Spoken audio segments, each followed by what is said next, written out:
شروع اللہ کے نام سے جو بڑا مہربان نہایت رحم والا ہے۔ اور قوم موسیٰ نے موسیٰ کے بعد اپنے زیور کا ایک بچڑا بنا لیا۔ وہ ایک جسم تھا جس میں سے بیل کی آواز نکلتی تھی۔ ان لوگوں نے یہ نہ دیکھا کہ وہ نہ ان سے بات کر سکتا ہے اور نہ ان کو رستہ دکھا سکتا ہے۔ اس کو انہوں نے معبود بنا لیا اور اپنے حق میں ظلم کیا۔ اور جب وہ نادم ہوئے اور دیکھا کہ گمراہ ہو گئے ہیں تو کہنے لگے کہ اگر ہمارا پروردگار ہم پر رحم نہیں کرے گا اور ہم کو معاف نہیں فرمائے گا تو ہم برباد ہو جائیں گے۔ اور جب موسیٰ اپنی قوم میں نہایت غصے اور افسوس کی حالت میں واپس آئے تو کہنے لگے کہ تم نے میرے بعد بہت ہی بد اتواری کی۔ کیا تم نے اپنے پروردگار کا حکم یعنی میرا اپنے پاس آنا جلد چاہا؟ یہ کہا اور شدت غضب سے تورات کی تختیاں ڈال دیں اور اپنے بھائی کے سر کے بالوں کو پکڑ کر اپنی طرف کھینچنے لگے۔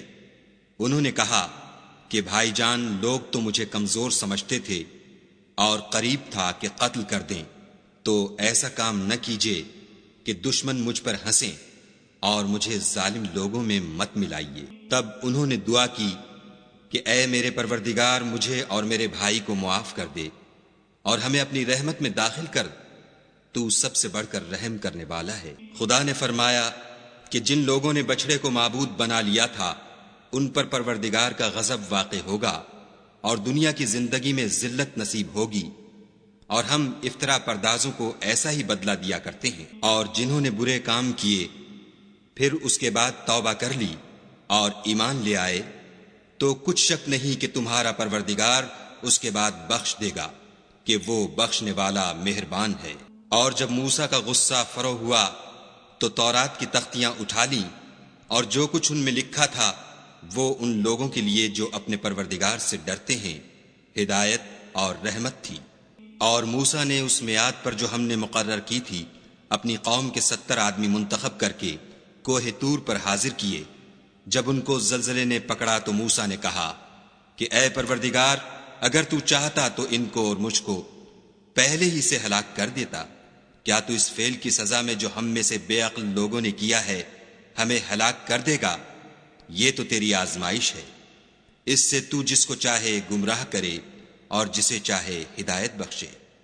تو ہی ہمارا کارساز ہے، تو ہمیں ہمارے گناہ بخش دے اور ہم پر رحم کر، اور تو سب سے بہتر بخشنے والا ہے۔ اور ہمارے لیے اس دنیا میں بھی بھلائی لکھ دے اور آخرت میں بھی، ہم تیری طرف رجوع ہو چکے۔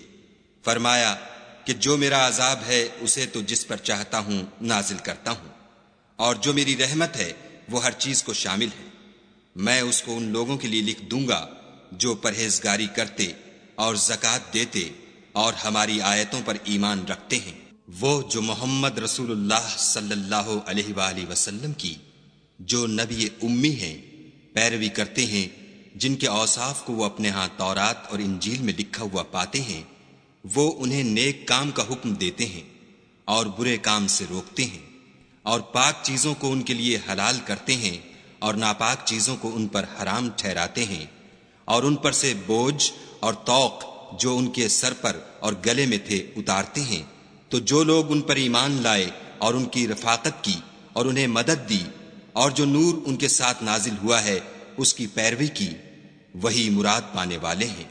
اے محمد صلی اللہ علیہ وآلہ وسلم، کہہ دو کہ لوگوں، میں تم سب کی طرف خدا کا بھیجا ہوا ہوں، یعنی اس کا رسول ہوں، وہ جو آسمانوں اور زمین کا بادشاہ ہے، اس کے سوا کوئی معبود نہیں، وہی زندگانی بخشتا ہے اور وہی موت دیتا ہے۔ تو خدا پر اور اس کے رسول پیغمبر امی پر جو خدا پر اور اس کے تمام کلام پر ایمان رکھتے ہیں ایمان لاؤ اور ان کی پیروی کرو تاکہ ہدایت پاؤ۔ اور قوم موسیٰ میں کچھ لوگ ایسے بھی ہیں جو حق کا رستہ بتاتے اور اسی کے ساتھ انصاف کرتے ہیں، اور ہم نے ان کو یعنی بنی اسرائیل کو الگ الگ کر کے 12 قبیلے اور بڑی بڑی جماعتیں بنا دیا۔ اور جب موسیٰ سے ان کی قوم نے پانی طلب کیا تو ہم نے ان کی طرف وحی بھیجی کہ اپنی لاٹھی پتھر پر مار دو، تو اس میں سے 12 چشمے پھوٹ نکلے، اور سب لوگوں نے اپنا اپنا گھاٹ معلوم کر لیا۔ اور ہم نے ان کے سروں پر بادل کو سائبان بنائے رکھا اور ان پر من و سلوہ اتارتے رہے اور ان سے کہا کہ جو پاکیزہ چیزیں ہم تمہیں دیتے ہیں انہیں کھاؤ، اور ان لوگوں نے ہمارا کچھ نقصان نہیں کیا بلکہ جو نقصان کیا اپنا ہی کیا۔ اور یاد کرو جب ان سے کہا گیا کہ اس شہر میں سکونت اختیار کر لو اور اس میں جہاں سے جی چاہے کھانا پینا، اور ہاں شہر میں جانا تو حتتن کہنا اور دروازے میں داخل ہونا تو سجدہ کرنا، ہم تمہارے گناہ معاف کر دیں گے اور نیکی کرنے والوں کو اور زیادہ دیں گے۔